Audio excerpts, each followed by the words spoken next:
Tragedy struck a Kronenwetter family last week, resulting in the loss of their 15-year-old son. Our own Shauna Johnson met the parents and has their story. Shauna.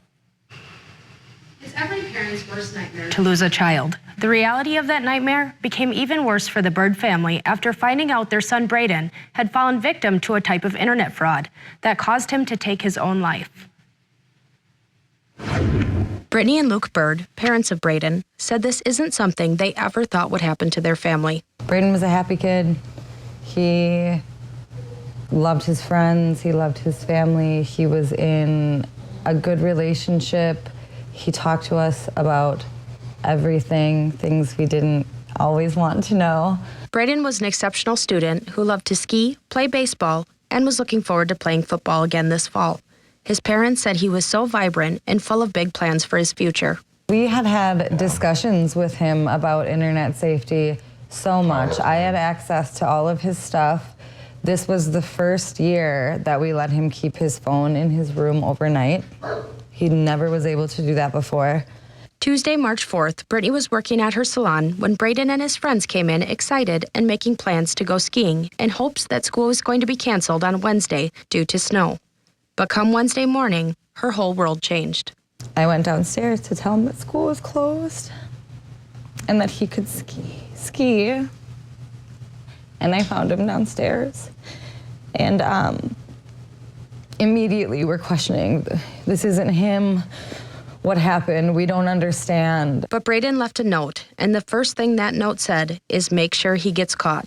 And that's when they realized he had fallen victim to a crime called sextortion. We really want to know how they did this to our son, and we want to share that so people understand how low these people will go and the things that they'll say to these kids. Cybercriminals are targeting children on social media by luring them into chat rooms or apps, grooming and gaining their trust, and then asking for compromising photos that they in turn use for blackmail. Apps such as TikTok, WhatsApp, Telegram, and Snapchat are not easy to trace.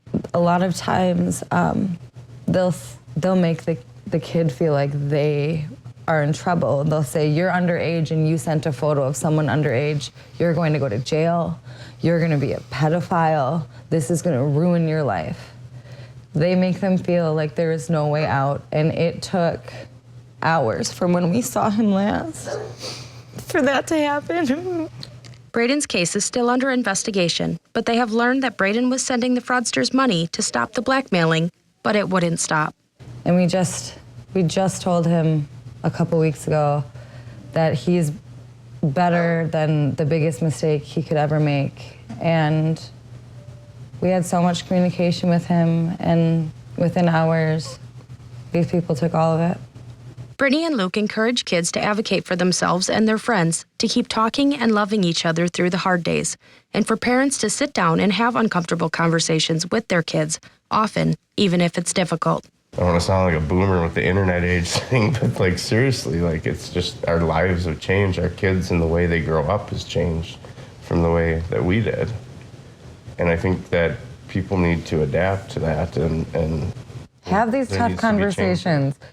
Nobody wants to have the conversation with their mom or dad that, you know, I did something that really wasn't great, but these kids got to know that we love you anyways. Brittany said all they can do now is save someone else's baby. They are working to spread awareness to help parents better understand what sextortion is. Braden's celebration of life will be held on Thursday, March 13th at the Rothschild Pavilion from 1 to 5 p.m. A link to his obituary is available on our website.